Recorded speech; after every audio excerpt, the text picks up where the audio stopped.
Congressman Adam Schiff from California. He is a member of the House Judiciary Committee. Congressman, it's been a while since we spoke. I'm very grateful for your time. So let's go a little bit of the politics of it. To what extent will Democrats work with Speaker Johnson to pass aid to key U.S. allies, Ukraine, Israel? Well, thus far, I think we've been keeping our powder dry to see whether the Speaker delivers what he says he is going to deliver, and that is clean opportunities to vote on Ukraine, on Israel funding, on humanitarian assistance, on aid for Taiwan. If he follows through with that and does the right thing, I think many members of our caucus are going to not want to see him punished for doing that. At the end of the day, Democrats want to get things done. We want a House that can be governed.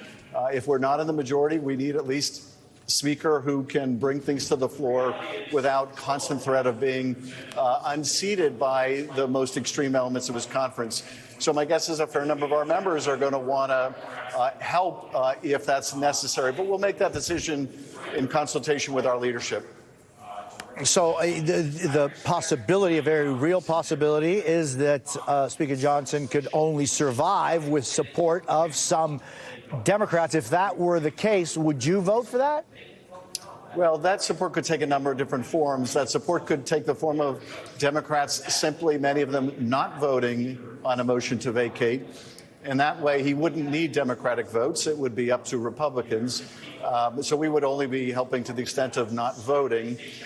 But, you know, again, we don't want to undermine the leverage of our own leadership by sort of cutting separate deals. So I'm going to look to Hakeem Jeffries and his strategy. But what is most important at the end of the day is we need to get this assistance to Ukraine. They are being outgunned. They can't defend themselves. Their democracy, as well as ours, is being threatened right now. And we want to make sure that aid gets delivered, as well as the aid to Israel and our other allies.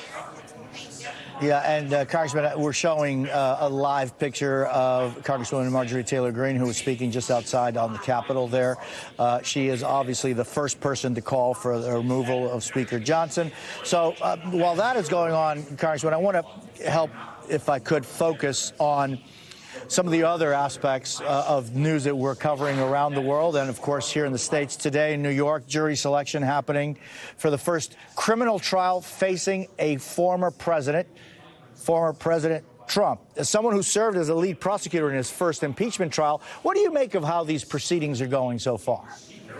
I'm very impressed that you could have a situation where in a courtroom in a city in America, 12 ordinary citizens are going to decide whether a former president of the United States is guilty or innocent of charges brought against him. That's a pretty remarkable scene. It's a pretty remarkable, accomplishment for any country and for our democracy that justice is applied to everyone.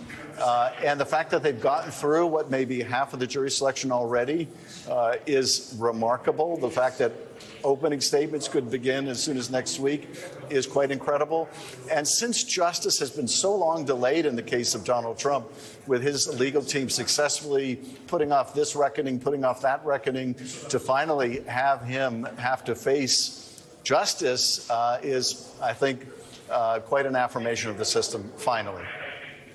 And Congressman, last Saturday, Iran, as you know, sent more than 300 missiles and drones into Israel from Iranian soil.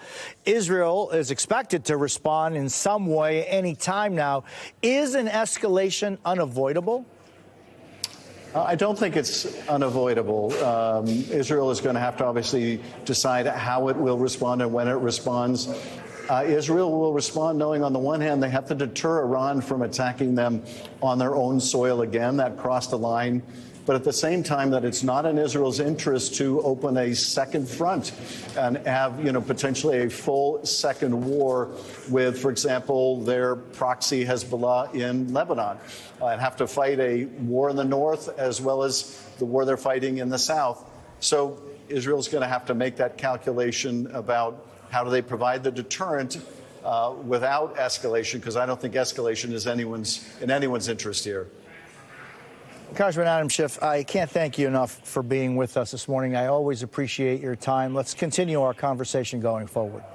Look forward to it. Thank you.